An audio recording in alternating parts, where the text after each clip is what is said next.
Welcome back students. जैसा कि अपन ने क्या क्या पढ़ा लास्ट वीडियो में अपने अनकन्फाइंड एक्विफर के लिए कोफिशिएंट ऑफ प्रोबेबिलिटी कैसे डिराइव करते हैं वो अपन ने फाइंड आउट कर लिया। एक मैं थोड़ा सा और रिवाइज कर देता हूं कि क्या क्या अपन ने अजम्पशन अज्यूम किया था उस एक्सप्रेशन को डिराइव करने के लिए। क्या क्या एक्सप्रेशन किया था? फर्स्ट तो था कि डार्सी लॉ एप्लीकेबल होना चाहिए। डार्सी लॉ के लिए कि flow in the soil medium will be laminar, और लैमिनार फ्लो के लिए क्या था कि रिनॉल्ड नंबर की value lesser than unit value, 1 से कम होने के लिए एक ये था। फिर सेकंड अजम्पशन ये अज्यूम किया है soil mass will be soil is homogeneous and isotropic। ये जो वर्ड है homogeneous and isotropic मोस्टली आप strength of material, mechanics of material या फिर किसी भी पर्टिकुलर स्ट्रेंथ ऑफ मटेरियल में आप जरूर सुना होगा कि होमोजेनियस और आइसोट्रोपिक। तो फर्स्ट मैं होमोजेनियस लेता हूं जिसमें मोस्टली मटेरियल के हर पॉइंट पे in given direction elastic properties means E, K ये सब क्या है? कांस्टेंट।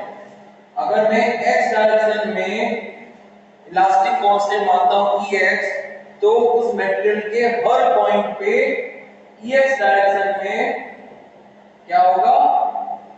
वही इलास्टिक प्रॉपर्टी होगी। तो इसको बोलते हैं होमोजेनियस मटेरियल। अब सेकंड आइसोट्रोपिक में गिवन ए पॉइंट मींस मटेरियल के एक पॉइंट पे in every direction elastic properties will be same. ये मान लो E इक्विवेलेंट और इक्विवेलेंट, मतलब इन दोनों को कंबाइन करने पर इसका मीनिंग ये है कि मटेरियल के हर ग्रेन या फिर हर पॉइंट पे और हर डायरेक्शन में उसकी इलास्टिक प्रॉपर्टी क्या होगी? कांस्टेंट। तो इसलिए अपन ने ये अजम्पशन एज्यूम किया।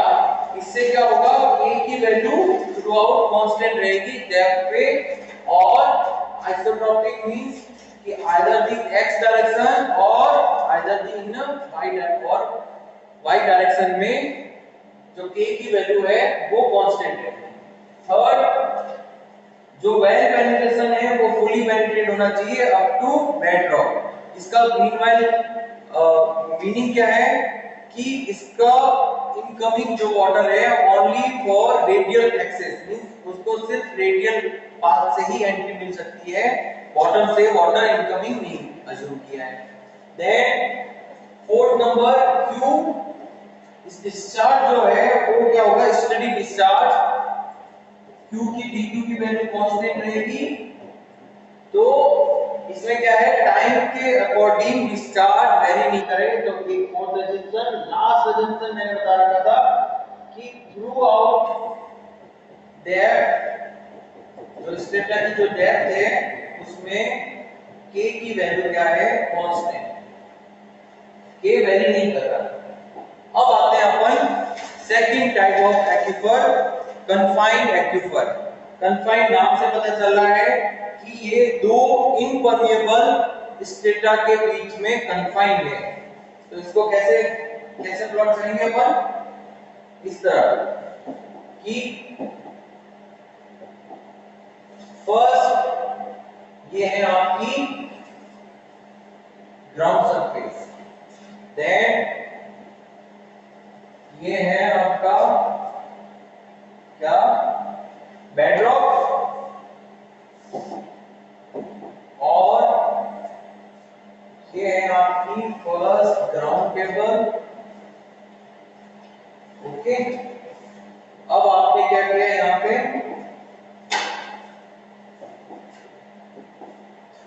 एक पंपिंग आउट टेस्ट के लिए क्या किया है? पेनिट्रेशन।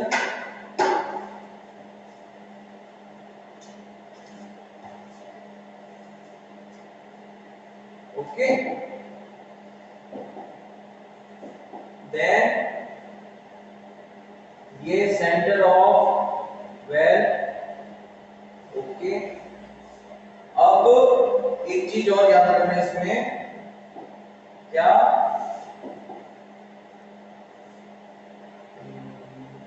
ये हो गया ब्लैक। ओके, एक चीज ये कि इसके बीच में क्या है, कन्फाइन, दो इम्परमेबल स्ट्रेटा, दो इम्परमेबल स्ट्रेटा, कौन सा, एक तो ये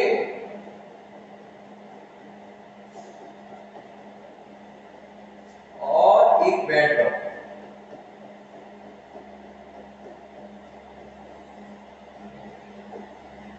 इसको तो अपन कहेंगे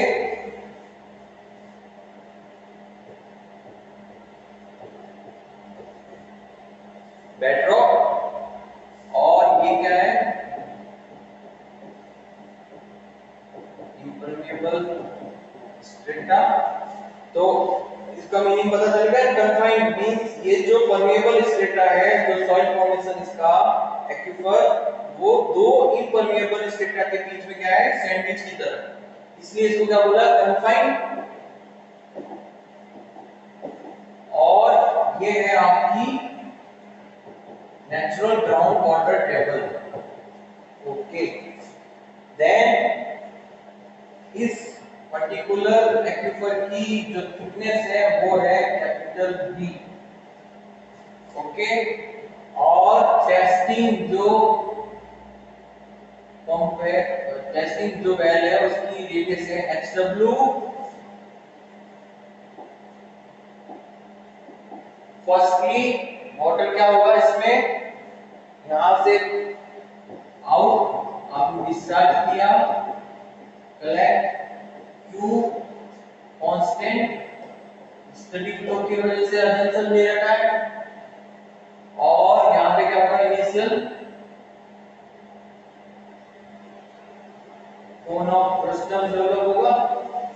ये किस तरह होगा कि फर्स्ट तो यहां से वैसे वाटर कम हुआ, ये क्या, फिर और एक स्टडी स्टेट आएगी जिसमें पूरा वाटर इस टाइप से, तो ये है cone of depression.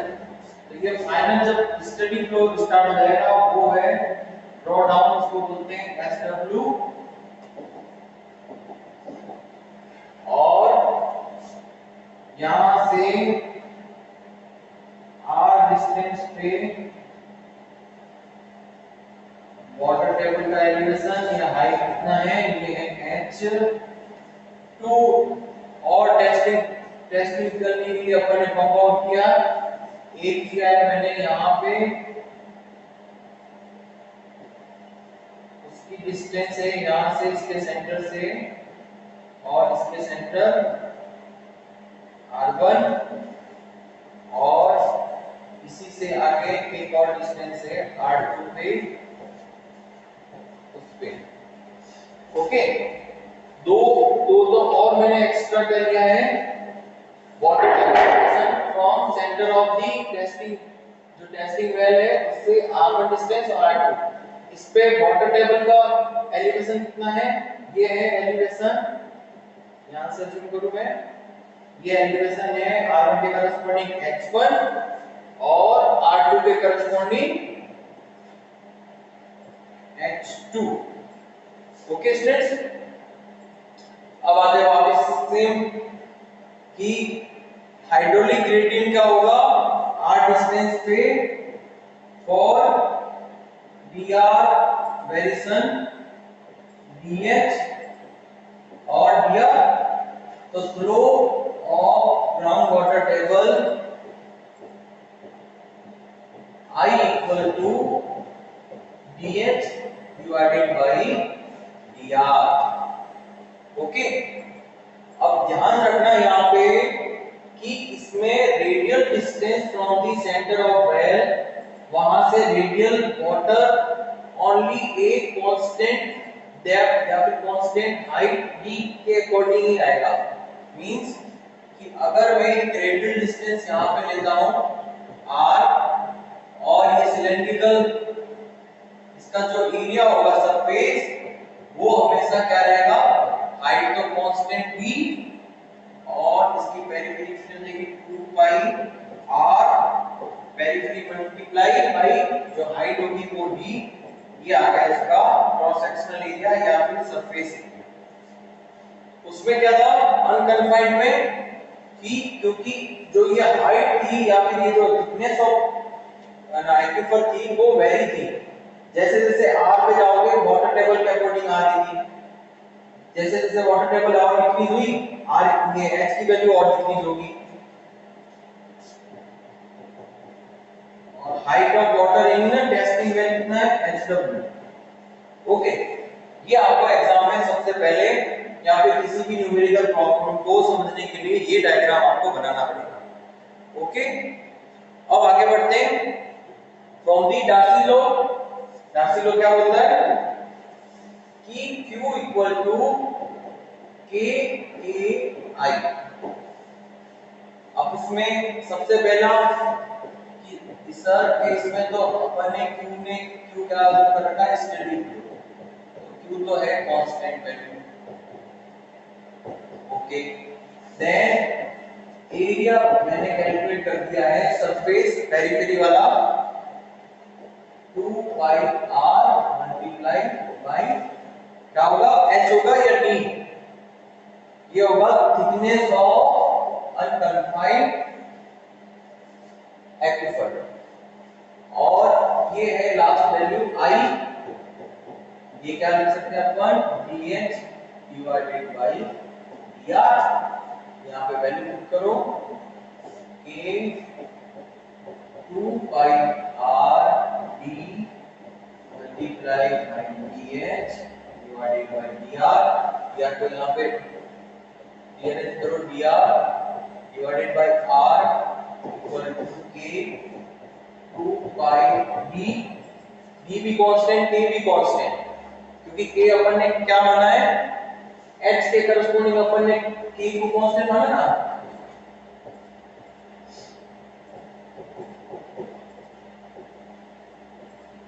Doesn't depend on depth, means k को कांस्टेंट माना है आपने थ्रू आउट depth। ओके, तो k को अपन ने कांस्टेंट मान रखा है, जो थिकनेस ऑफ स्ट्रेटा है वो भी कांस्टेंट, ये भी कांस्टेंट, ये भी कांस्टेंट, इसको क्या आ जाएगा बाहर, और बोथ साइड अगर इंटीग्रेशन लोगे आप तो r की वैल्यू r1 से r2, इस केस में r2 ग्रेटर देन r1 लिखा है मैंने, कुछ भी ले सकते हो, जैसे रेडियल डिस्टेंस पहला r1 ले सकते हो, दूसरे पे r2 दे सकते हो, r1 का वैल्यू ज्यादा दे सकते हो, वो डायमेंशन पुट करने का है। फिर है h1 और h2, अब डायरेक्टली इंटीग्रेट करो q ln r limit r1 से r2 k 2 बाय d और dh का कितना हो जाएगा सिंपल h, h1 से h2, तो q ln r2 minus ln r1 equal to k 2 by d h2 minus h1। Okay students, अब इसको फाइनल अपन लिखते हैं, क्या एक्सप्रेशन था q ln r2 ln r1 k 2 by d h2 minus h1। तो इससे अपन इसको क्या लिख सकते हैं q ln r2 divided by r1 k 2 by d h2 minus h1, तो we can say k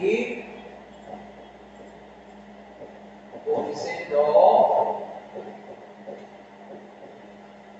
permeability k equal to q divided by 2 by d, q divided by 2 by d h2 minus h1 multiply ln r2 divided by R1। ये आपको समझ में आया नहीं आया? बहुत simple expression है, याद रखने का तरीका q डिवाइडेड बाय 2 पाई। ये तो हो गया किसके लिए? Confined aquifer. और इससे पहले वाली क्लास में अपन ने क्या पढ़ा था? Unconfined aquifer. अनकन्फाइंड एक्विफर के लिए permittivity constant K q divided by pi और मल्टीप्लाई क्या था? h2 का स्क्वायर h1 का square ln R2 divided by R1। ये इतना सा डिफरेंस था उसमें। इसमें 2 आता है बाहर और इसमें पावर है। Okay, d thickness of strata in the confined aquifer। Okay students, इसको एक बार आप एक्सप्रेशन को डिराइव करोगे उसके बाद आपको पता चल जाएगा कि मोस्टली कौन सा। और कहीं कहीं की बुक्स में ये भी लिखा होगा ln e base 2.303 log 10 base. तो अगर log 10 बेस में आपको लिखना है तो 2.303 मल्टीप्लाई कर देना और डायरेक्टली वैल्यू पुट कर देना।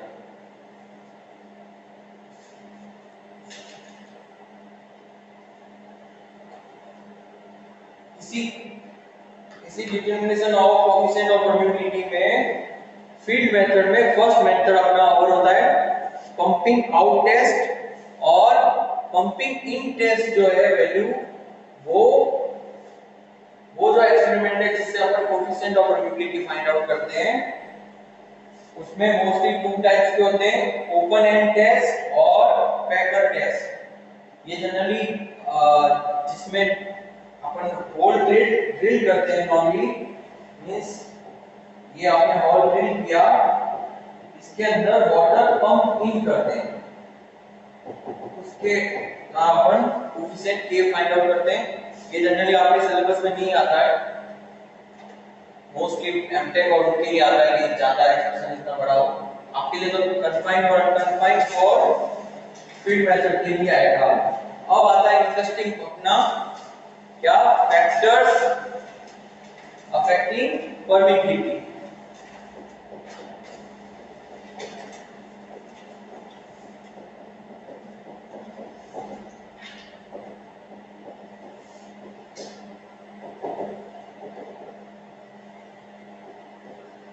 कि A की वैल्यू या फिर परमिटिविटी को कौन-कौन से फैक्टर्स अफेक्ट करते हैं, उसकी वैल्यू को या फिर उसकी प्रॉपर्टी को।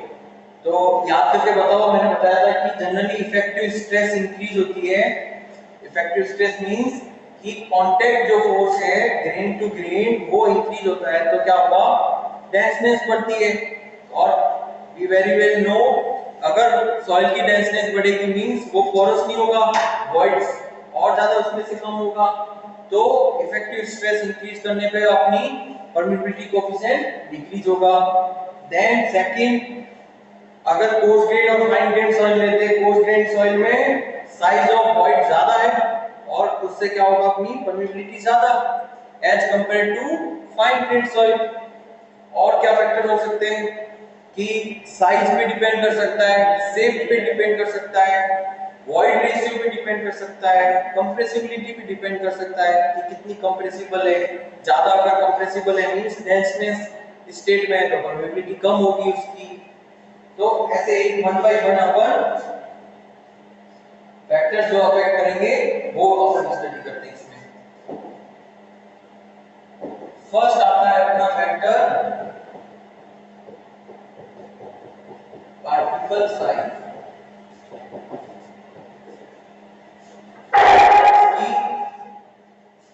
जो साइज है ये normally D10 effective size of particle मैंने बताया था कि मोस्टली सॉइल की जो प्रॉपर्टीज है वो एक मीनवाइल साइज होगी, उसको बोलते हैं इफेक्टिव साइज ऑफ पार्टिकल या सॉइल।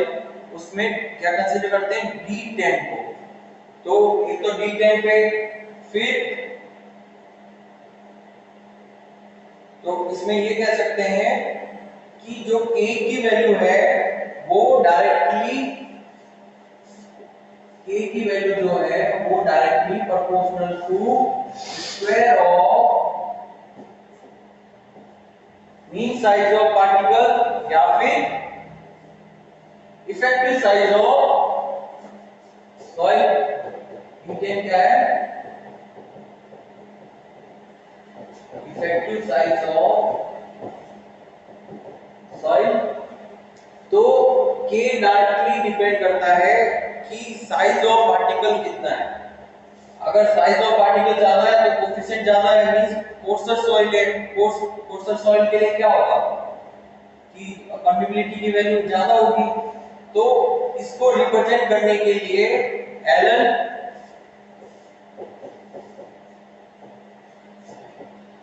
हेजन ने एक एम्पिरिकल फॉर्मूला गिवन दिया क्या कि k equal to c d tan का स्क्वायर। ये एक formula Allen Hazen empirical formula है। इसमें अगर आपके पास d tan की वैल्यू आपके पास नोन है और कोफिशिएंट c आपको अगर गिवन है तो आप coefficient of permeability easily find out कर सकते हैं। तो इसके लिए क्या है कि अब वैल्यू क्या क्या पुट करना पड़ेगा। तो इफेक्टिव साइज ऑफ सॉइल को वैल्यू पुट करना है इन डायमेंशन mm में, और कोफिशिएंट जो c है इसमें प्रोपोर्शनल कोफिशिएंट वो जो c की वैल्यू है वो 0.4 टू 1.02 लाई करती है इतनी c की वैल्यू इन बिटवीन। ये जो आपको गिवन वैल्यू है तो ले लो, नहीं वरना अपन अगर नॉट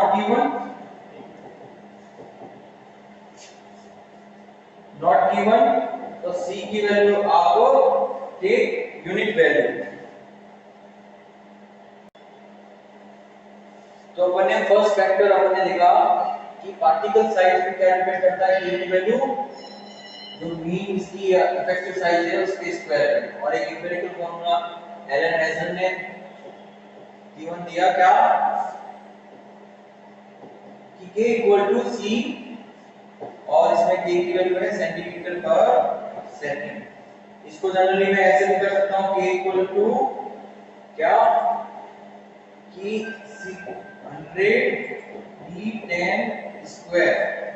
और इसमें कैसे होगा, k की वैल्यू तो सेंटीमीटर पर सेकंड में ही रहेगी लेकिन d की वैल्यू सेंटीमीटर में आ जाएगी।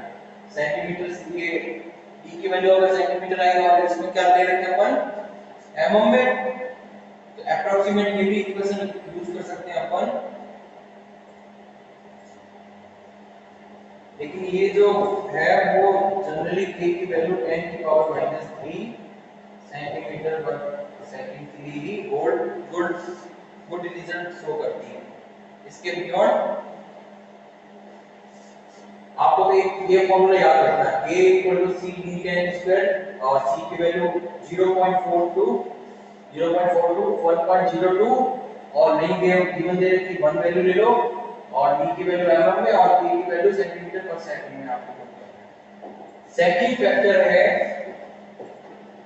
वॉइड रेशियो, कि कहीं ना कहीं सॉइल का वॉइड ज्यादा है, मींस वॉइड रेशियो ज्यादा है या फिर वॉइड साइज ऑफ द जो पोर्स है वो ज्यादा है, तो उस पे फैक्टर डिपेंड करता ही करता है। तो इसके लिए अपन क्या करेंगे कि इसके लिए अप्रोक्सीमेट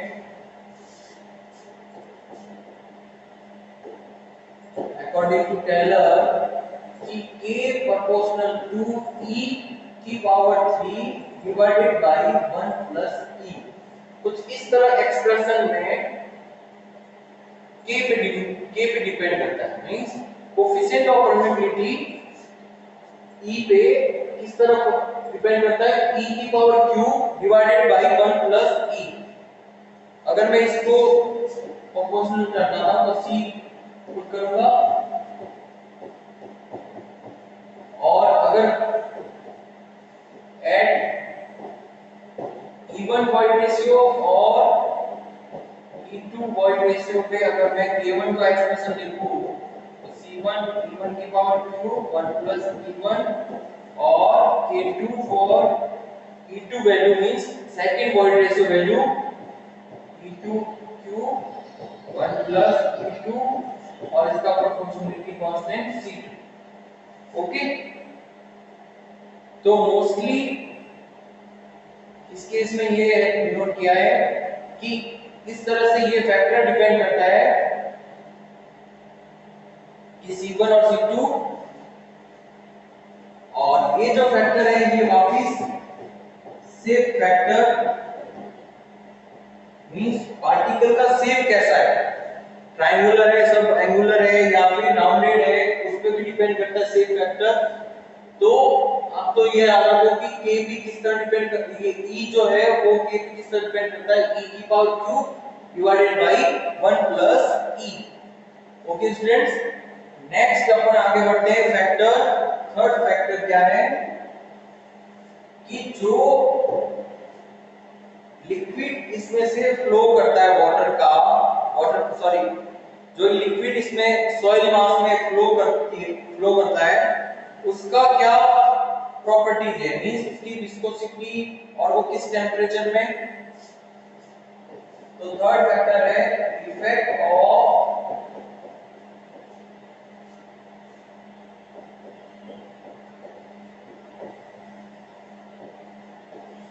परमीएंट मींस जो इसमें से फ्लो हो रहा है, विस्कोसिटी एंड टेंपरेचर।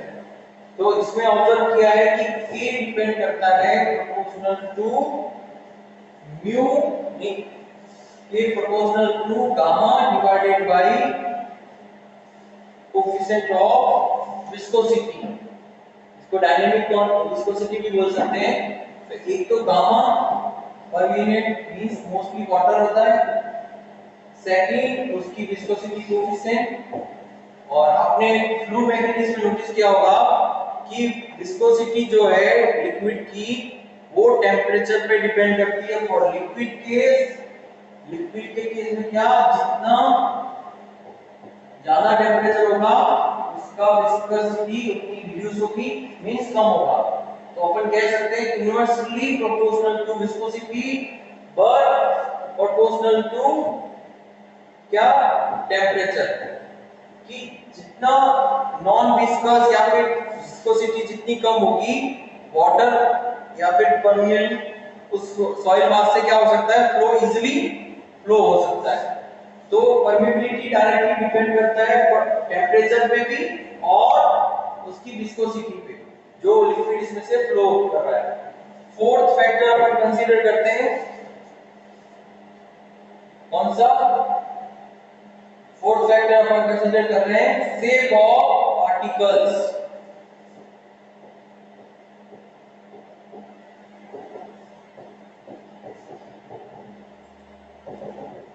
पार्टिकल की शेप क्या है, राउंडेड है, सब राउंडेड है, एंगुलर है या सब एंगुलर। ये इस टाइप से पार्टिकल का शेप क्या है उस पर डिपेंड करता है। और इसको मैं अगर लिखूं कि कोएफिशिएंट ऑफ परमिएबिलिटी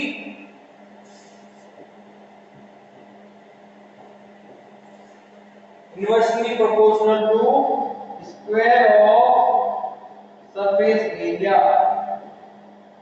जो स्पेसिफिक सरफेस एरिया है उसके स्क्वायर इनवर्सली प्रोपोर्शनल होता है।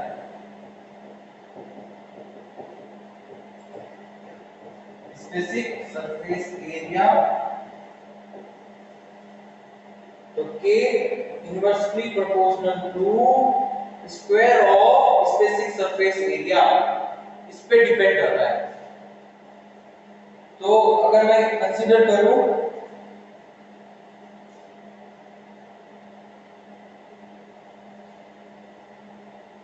क्या कि for the same void ratio the soil with angular particle are less permeable than those with the rounded particle, as angular particle क्या है, greater specific surface area in comparison to rounded particles।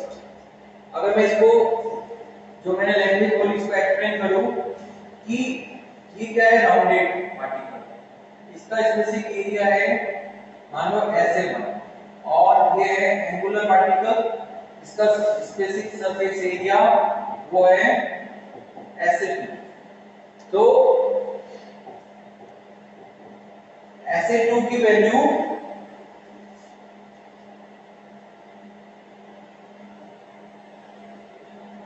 SA2 की value क्या होगी, comparison to rounded greater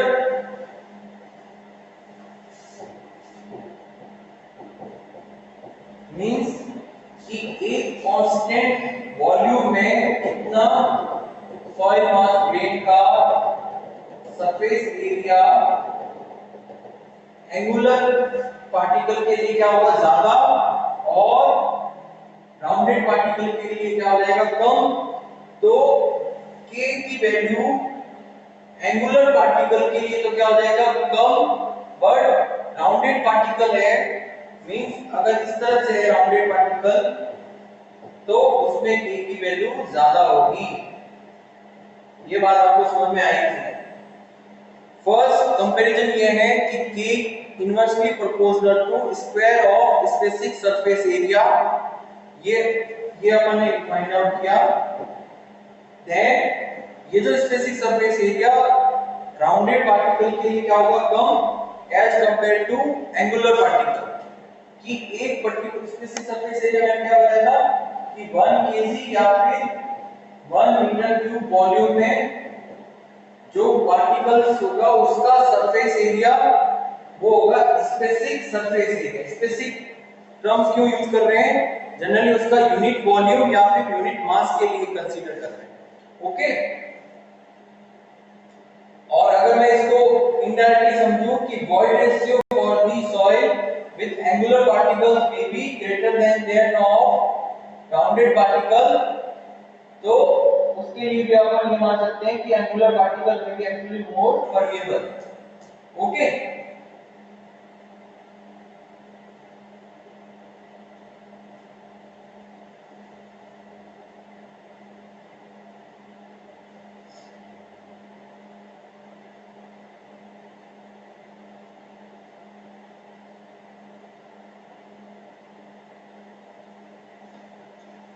तो जितना rounded particle होगा उसकी permeability ज्यादा होगी उससे। और फिफ्थ फैक्टर अपन कंसीडर करते हैं, अब आगे बढ़ते हैं, degree of saturation.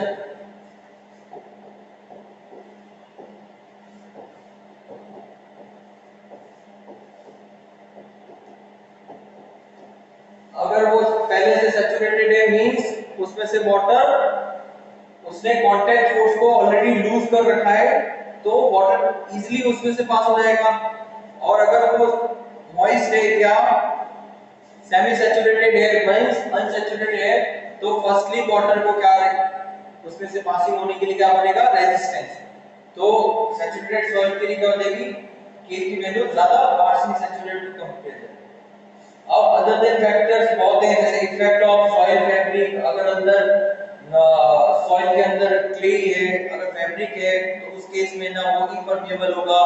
Then depend करेगा कि अगर जो वाटर है आपका अगर प्योर वाटर है मींस विदाउट एनी इंप्योरिटीज तो इजीली उसमें से पास हो सकता है। ये तो नॉर्मली दो फैक्टर जो बताया मैंने कॉमनली है, तो मोस्टली 5 आपके फैक्टर्स थे।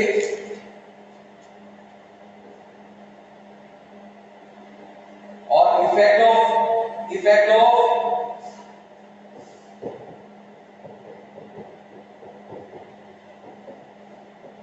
इफेक्टिव स्ट्रेस,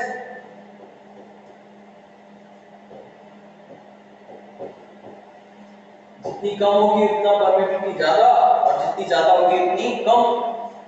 ओके, तो अगर मैं इसको फाइनल एक्सप्रेशन दूं कि सर कोएफिशिएंट ऑफ परमेबिलिटी के फर्स्ट कांस्टेंट आएगा 1/CS gamma divided by mu, इसको बोलते हैं परमेबिलिटी की विस्कोसिटी और टेम्परेचर। सेकंड फैक्टर अपन कंसीडर करते हैं specific surface area SA square, then E की value E cube 1 plus E।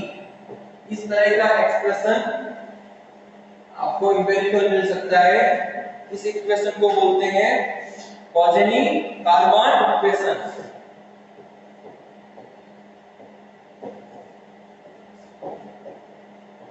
पॉज़ेनी-कार्मान equation जिसके अंदर first shape factor, second viscosity और temperature factor, third specific surface area factor और सबसे लास्ट क्या है, वॉइड रेशियो फैक्टर। और इसको बोलते हैं शेप फैक्टर कोएफिशिएंट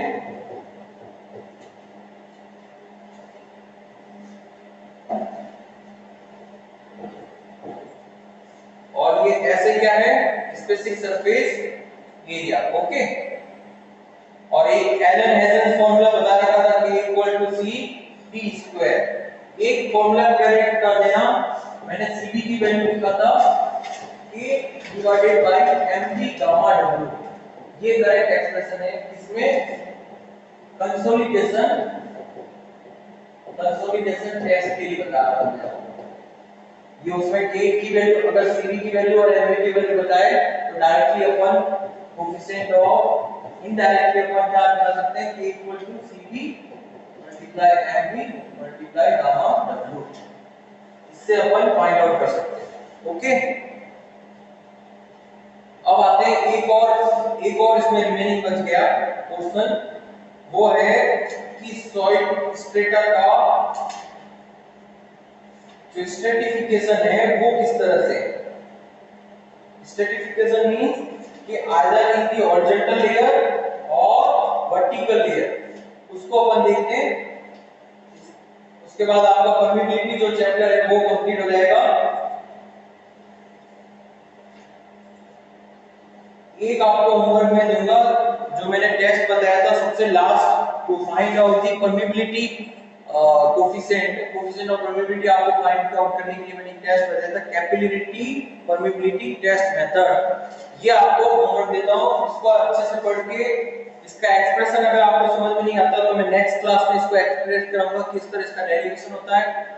और अभी के लिए अपन एक सॉइल का जो स्ट्रेटिफिकेशन है कि normally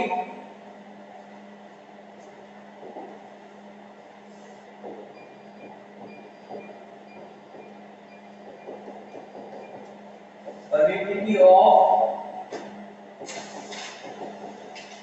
stratified soil means single homogeneous soil नहीं है, कुछ एक layer, second layer, third layer, fourth ऐसे करके स्ट्रेटिफाइड हो। ये लेयर अलग है, दूसरी अलग है, तीसरी अलग। अभी तक तो अपन क्या अज्यूम कर रखे थे, होमोजेनियस और आइसोट्रोपिक।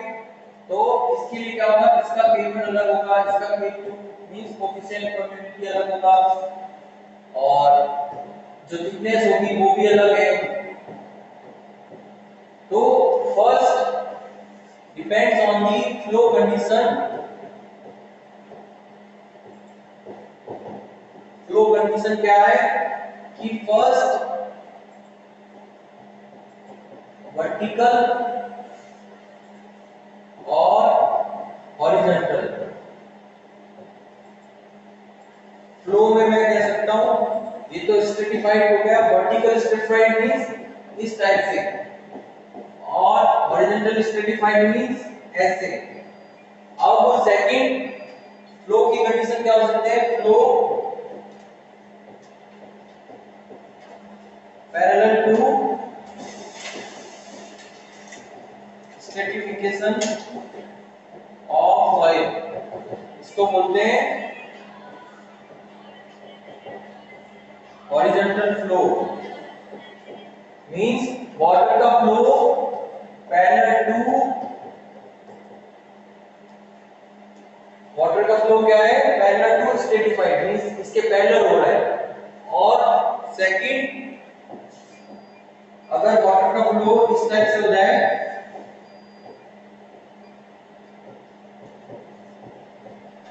परपेंडिकुलर टू ये वाटर का flow perpendicular to stratified soil, जो स्ट्रेटा है इसके परपेंडिकुलर जाए, पैरेलल नहीं जाए।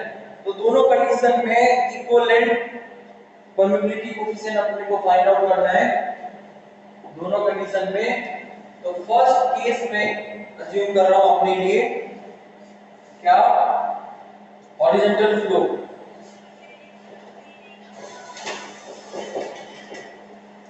हॉरिजॉन्टल फ्लो या flow parallel to stratification of soil. Okay students, तो इसमें बहुत सिंपल है, क्या करना है, ये है आपके हॉरिजॉन्टल स्ट्रेटा 1 2 3। अभी के लिए अपन 3 कंसीडर करते हैं। इस फर्स्ट लेयर जो है लेयर 1, लेयर 2 और लास्ट है लेयर 3। इसका परमिबिलिटी कोएफिशिएंट K1, इसका K2, K3।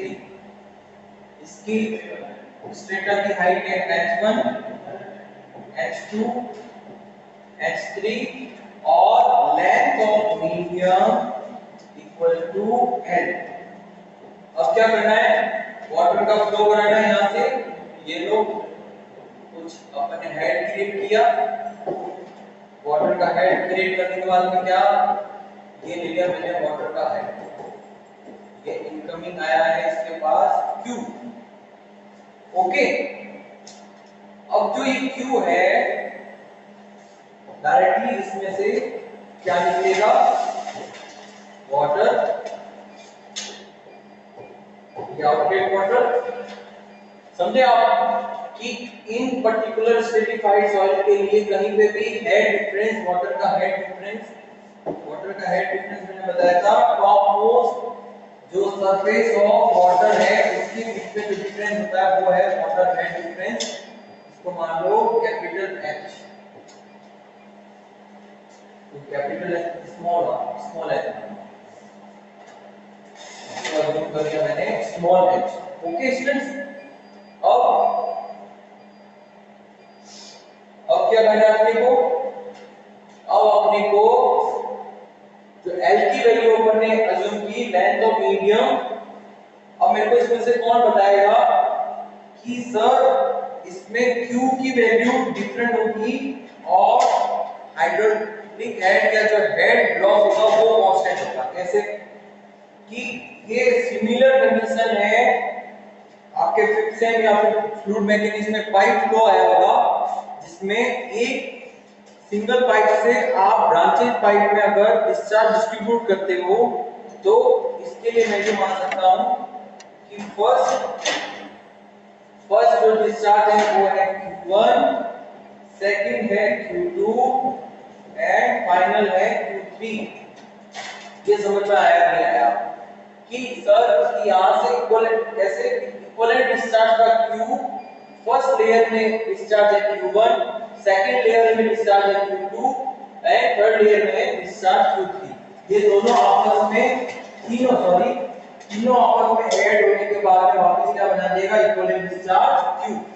तो फर्स्ट इक्वेशन में लिखता हूं यहां पे कि equivalent discharge Q equal to Q1 plus Q2 plus Q3। Okay, और ऐसे अगर नंबर ऑफ लेग होते यहाँ पे नंबर ऑफ स्ट्रेटिफाइड स्ट्रेटा होते हैं सॉइल के, तो उसमें भी आगे क्या होता, प्लस प्लस प्लस ऐसे करके आता। अब मेरे को बताओ कि इस पॉइंट नंबर 1 और पॉइंट नंबर 2 के बीच में वाटर हेड कितना लॉस हुआ है, H, और इस पॉइंट नंबर 3 और 4 के बीच में कितना हुआ, H। तो पैरेलल फ्लो में क्या होता है, हेड लॉस कांस्टेंट होता है और डिस्चार्ज जो होता है वो होता है समेशन इन ऑल ब्रांचेस या फिर ऑल ब्रांच। तो अपन ये लिख सकते हैं क्या कि Q equal to Q1 plus Q2 plus Q3 equation number 1 और head loss in layer 1 H1, head loss in H2, head loss in layer 3, all are equal to equivalent head small h. तो hydraulic rating क्या होगा? I क्या define करता है? Head causing flow divided by length of medium. Length of medium कितना है? L।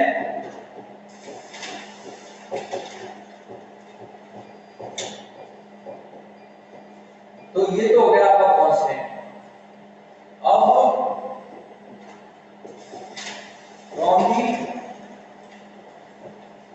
Darcy's law Q equal to K A I।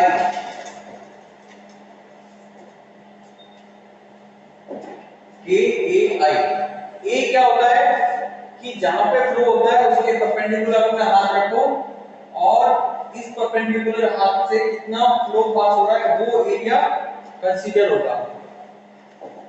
तो अगर मैं लिखूं फॉर एक्सप्रेशन लेयर 1 के लिए मैं डिस्चार्ज लिखता हूं Q1 इक्वल टू उसका कोएफिशिएंट है A1, उसका क्रॉस सेक्शनल एरिया है A1 और हाइड्रोलिक ग्रेडियंट है वो है I1 और I1 I2 I3 ये सब क्या है इक्वल। तो Q1 equal to K1 A1 की वैल्यू क्या है? वापस फिगर में देखिए A1 की वैल्यू है कैसे? ये है A1 की वैल्यू। इसके क्रॉस सेक्शनल एरिया कितना है? H1 multiply by 1 unit length perpendicular to this plane. अगर मैं यूनिट लेंथ मान लूं ये कितना है यूनिट और हाइट है H1 तो इसका क्रॉस सेक्शनल एरिया कितना हो जाएगा? A1 बराबर H1 मल्टीप्लाई A1 1 सॉरी तो A1 की जगह मैंने लिख दिया H1 मल्टीप्लाई 1 और I।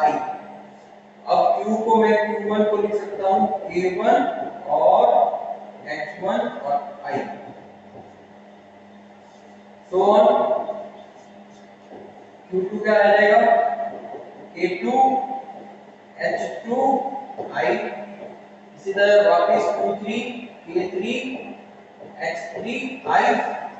ये सारी value Q1 Q2 Q3 value कहां पे पुट करनी? क्वेश्चन नंबर 1 में इसमें यहां पे पुट करो Q इक्वल टू Q1 की जगह यहां पे पुट करो K1 H1 I plus K2 H2 I plus K3 H3 I। अब ये तो हो गया डिस्चार्ज टोटल। अगर मैं इस पूरे इक्विवेलेंट मींस इस पूरे स्ट्रेटिफाइड सॉइल को एक इक्विवेलेंट सॉइल में कन्वर्ट करूं जिसका कोएफिशिएंट ऑफ परमिबिलिटी है K इक्विवेलेंट और जिसकी थिकनेस है कितनी? H1 plus H2 plus H3 और लेंथ ऑफ मीडियम है L। मींस कि जो स्ट्रेटिफाइड सॉइल है उसको रिप्लेस किया आपने इक्विवेलेंट क्या? Coefficient of permeability. उसका कोएफिशिएंट क्या है? Equivalent. Same thickness of strata है H1 प्लस H2 H3 और लेंथ ऑफ मीडियम वो भी है L। तो इसके लिए डिस्चार्ज कितना होगा? Q K equivalent multiply by area multiply by I। तो यहां पे एक्सप्रेशन देखो आप Q equal to K equivalent multiply by A की वैल्यू क्या लिख सकते हैं अपन? H1 plus H2 plus H3 और मल्टीप्लाई बाय I। ये सेकंड नंबर इक्वेशन। इस इक्वेशन को यहां से कंपेयर करो तो क्या आएगा अपने पास कि सेम डिस्चार्ज के लिए इक्विवेलेंट कोएफिशिएंट ऑफ परमेबिलिटी के equivalent multiply H1 plus H2 plus H3 equal to K1 H1 I plus K2 H2 I plus K3 H3 I। अब यहां से कॉमन लो I से I कट जाएगा पूरे expression में, और K इक्विवेलेंट को मैंने यहां कैसे लिख सकता हूं, K1 H1 plus K2 H2 plus K3 H3 divided by पूरा expression H1 plus H2 plus H3। तो for the condition horizontal flow या फिर parallel flow to the stratification of soil, equivalent coefficient of permeability equal to क्या, this expression, इसको मैं n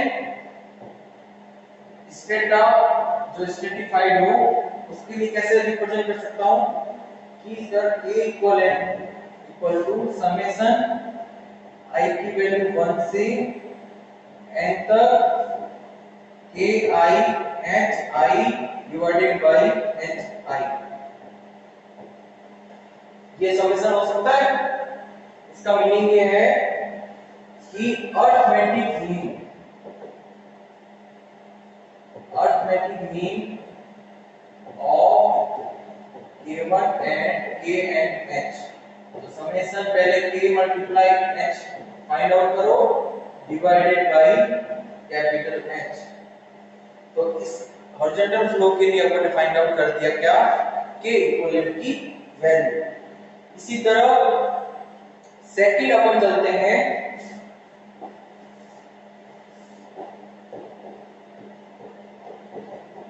vertical flow, जिसमें stratification के perpendicular flow. इसको समझने के लिए डायग्राम बनाते हैं। कैसे कि ये तो है लेयर, लेकिन अब ध्यान से देखना इसकी जो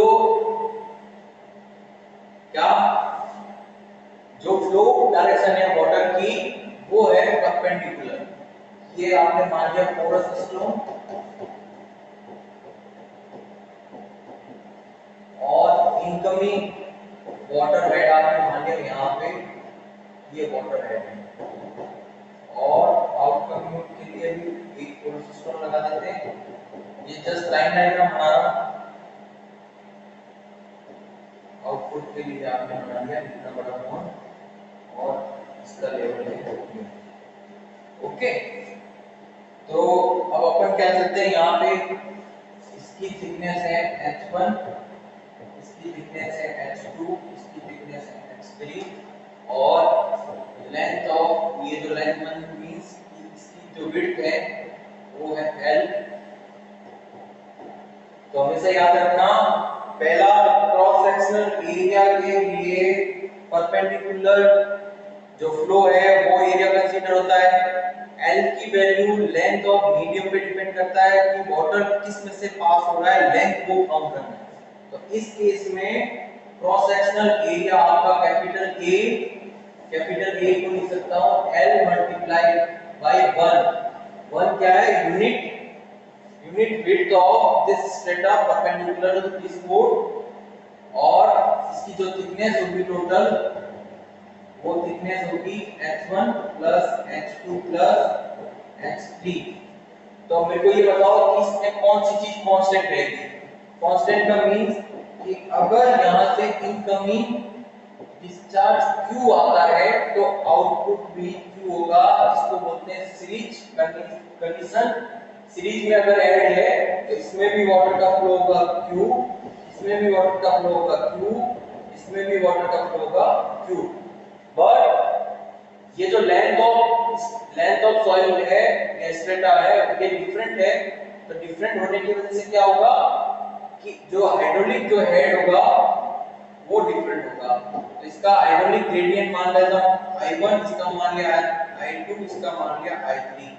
तो टोटल हाइड्रोलिक ग्रेडियंट जो डिफरेंस होगा स्मॉल h, इसको मान लो total hydraulic gradient I equal to I1 plus I2 plus I3। Okay, और ऐड करना चाहता हूं मैं कि इस चीज को आपने किससे रिप्लेस कर दिया, इस चीज को मैंने कर दिया K इक्विवेलेंट और ये जो लेंथ ऑफ मीडियम हो गया H1 plus H2 plus H, इससे आपने रिप्लेस कर दिया। तो इसको इक्वेशन नंबर 1 लिखता हूं मैं, फॉर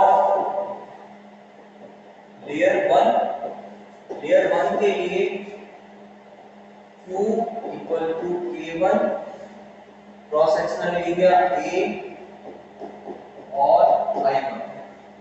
ओके स्टूडेंट्स, अब यहां से ध्यान से देखना, A की वैल्यू आप लिख सकते हो L मल्टीप्लाई A1 या फिर A की वैल्यू आप डायरेक्टली A रखने दो। क्रॉस सेक्शनल एरिया ये आपने क्या था, ये स्ट्रेटा और उसके परपेंडिकुलर वाटर का फ्लो हो रहा है, ध्यान से देखना। और उस वाले केस में क्या था, ये स्ट्रेटा और इसके परपेंडिकुलर, ये सॉरी इसके पैरेलल फ्लो हो रहा था। तो इस कंडीशन में इसमें से डिस्चार्ज जितना पास आउट होगा Q, वो भी लेयर 1 में भी इसको लेयर 2 लिख दो, इसको लेयर 1 और ये भी लेयर 3। तो लेयर 1 में से जो डिस्चार्ज पास होगा वो भी Q, लेयर 2 में भी डिस्चार्ज जो पास होगा वो Q। तो Q कांस्टेंट है, तो सीरीज में जो होता है वो Q कांस्टेंट होता है, लेकिन हाइड्रोलिक ग्रेडियंट क्या होगा, वेरी। तो Q इक्वल टू ये I1 की वैल्यू अपन लिख सकते हैं Q डिवाइडेड बाय केवल A।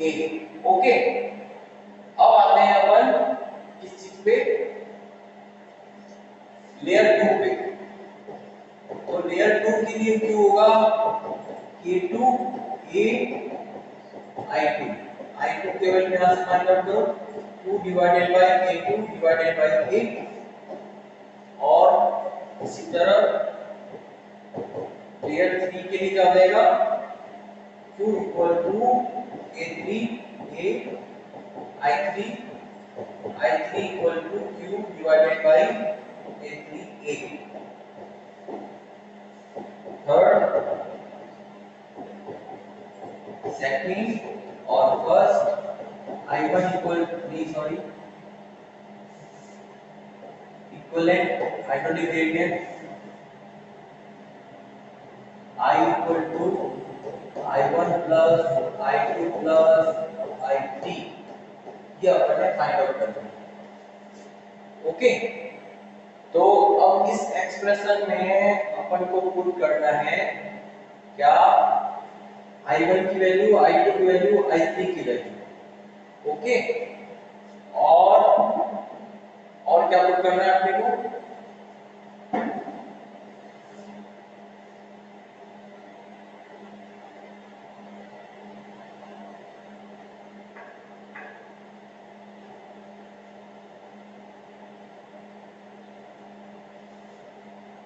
जो I1 की वैल्यू है इसमें अपने एक चीज गलती कर दी, क्या कि इसमें टोटल हेड लॉस जो होगा वो इक्विवेलेंट होगा।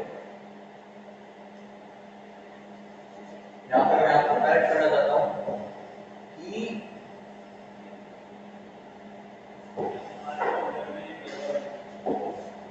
हेड लॉस की वैल्यू, टोटल हेड लॉस की value H1 head loss plus H2 head loss और H3 head loss.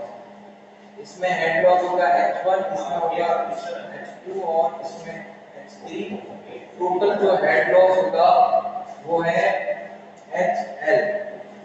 Okay students, इसको थोड़ा सा करेक्ट कर दो।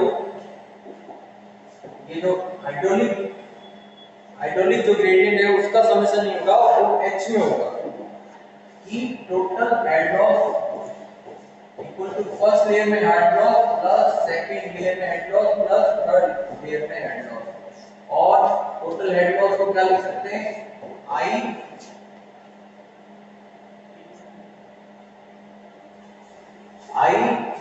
Multiply by length of medium, तो head loss length of medium इस केस में कितना है, capital H1 plus capital H2 capital H3, तो I multiply by H1 plus H2 plus H3,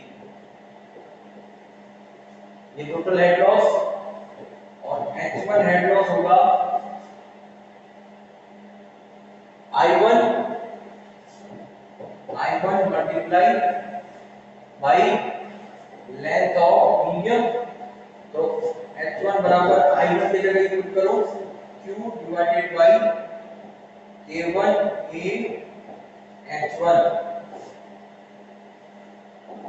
इसी तरह सेकंड लेयर में होगा H2 क्या होगा I2 multiply by H capital H2 length of जितना थिकनेस, I2 की जगह क्या लिख सकते हैं Q divided by K2 A multiply by H2, so on H3 I3 multiply by H3, I3 की जगह क्या लिख सकते हैं Q divided by K3 A multiply by H3।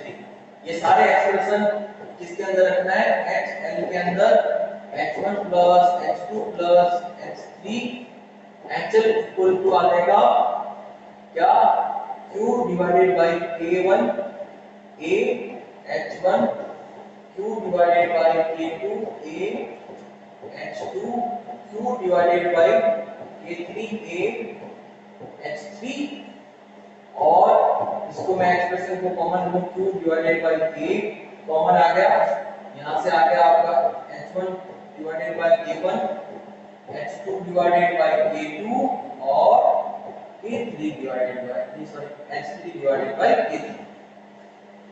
अब इस इक्विवेलेंट कोएफिशिएंट के लिए Q कितना होगा, K equivalent multiply by area, cross sectional area वही रहेगा, मल्टीप्लाई बाय I, और इस I को आप क्या लिख सकते हो, टोटल हेड लॉस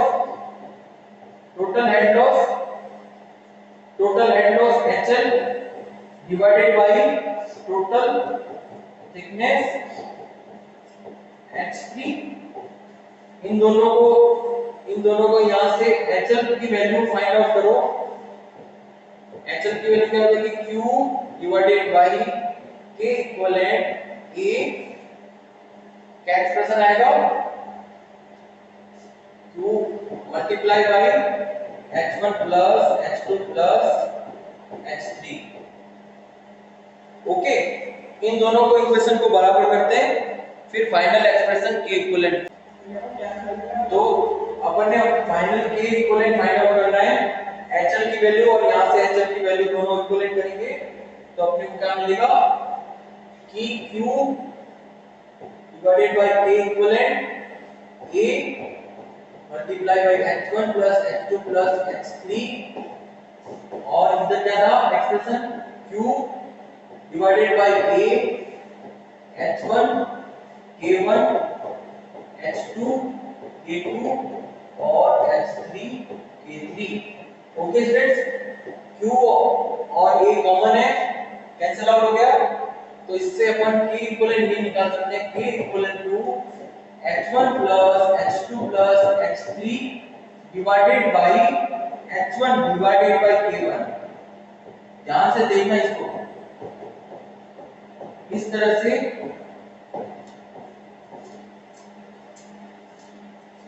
से क्या है कि K इक्विवेलेंट की वैल्यू आ गई, तो K इक्विवेलेंट इक्वल टू क्या होगा, हार्मोनिक मीन। इस हार्मोनिक मीन को क्या लिख सकते हैं, summation of the total thickness of soil strata divided by summation of H divided by K। I means number of strata, जितने नंबर ऑफ स्ट्रेटा होगा उसको अपन काउंट आउट कर सकते हैं 1। Okay, we can easily find out K equivalent value for both case vertical flow और horizontal flow। Okay, इस तरह आपका ये परमेबिलिटी चैप्टर ओवर होता है। एक मैंने असाइनमेंट दिया आपको कि कैपिलरिटी परमेबिलिटी जो टेस्ट है इसका एक्सप्रेशन लिख के मेरे को व्हाट्सएप या गूगल क्लासरूम में मेरे को सेंड करना। उसमें जो एक्सप्रेशन या फिर जो डिराइव जो फॉर्मूला होगा, अगर उसमें कुछ प्रॉब्लम होती है तो अपन नेक्स्ट क्लास में डिस्कस करते हैं। Okay, thank you.